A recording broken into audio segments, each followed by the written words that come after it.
Pinasinayaan na ni Pangulong Ferdinand R. Marcos Jr. ang Atong Dam at Irrigation Project sa Sultan Kudarat na mapakikinabangan ng daan-daang magsasaka.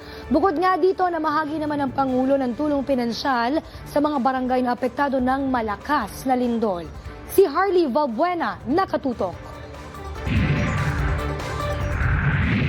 Ang lalawigan ng South Cotabato ay kabilang sa mga lugar na nagdeklara ng state of calamity matapos mapuruhan ng magnitude 7.8 na lindol. Nasa 21,000 pamilya mula sa 170 barangay ang lubang naapektuhan.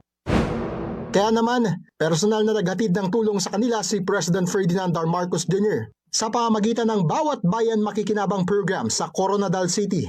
Itinurn over ang 40 million pesos na assistance sa provincial government ng South Cotabato at 96 million pesos sa provincial government ng Cotabato mula sa Social Civic Projects Fund. Sa ilalim nito, 200,000 pesos ang matatanggap ng bawat barangay sa dalawang lalawigan.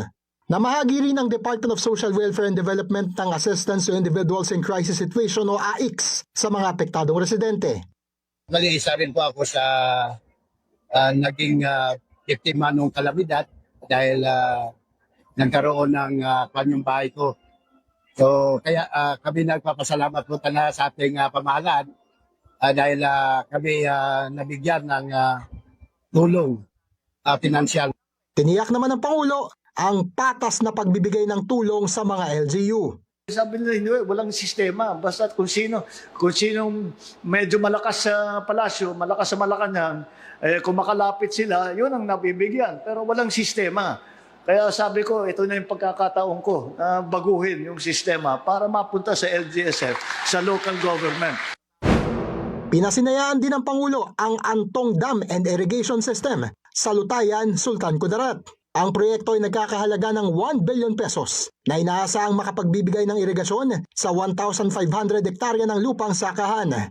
Makikinabang dito ang 355 na magsasaka. Magdadala ito ng mas malakas na ani at pangmatagalang food security sa Mindanao. Ang program na ito makakatulong sa amin ng mga farmers sa papamagitan ng patubig at magkaroon kami ng maraming harvest. Binisita rin ng Pangulo ang pagpapatupad ng Enhanced Partnership Against Hunger and Poverty Program ng Department of Agriculture at Walang Gutom Program ng Department of Social Welfare and Development sa Suralia, South Cotabato na target matulungan ang 600,000 food poor households. Harley Valbuena, IBC News.